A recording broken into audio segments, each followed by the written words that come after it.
tollele mingi need ööd ja päevad nii segi. No elas enne meiega see laste vanaema ja no ilmnes, et ta on hullumeelne. No perest tuvastatigi mingi dementia onju selle haiglas või kuskil või noh, arsti juures.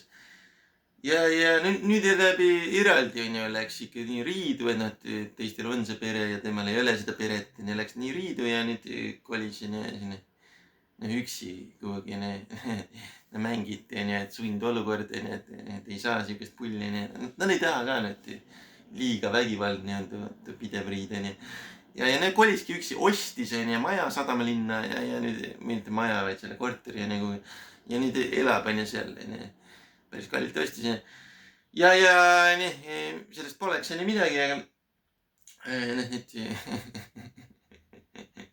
helistas lapselapsele kell 4 öösel. Kell 4 öösel kõik hakkavad üles, mingi telefon hakkab helisema. Et tahtsin oma lapselapsega rääkida kell 4 öösel. Nii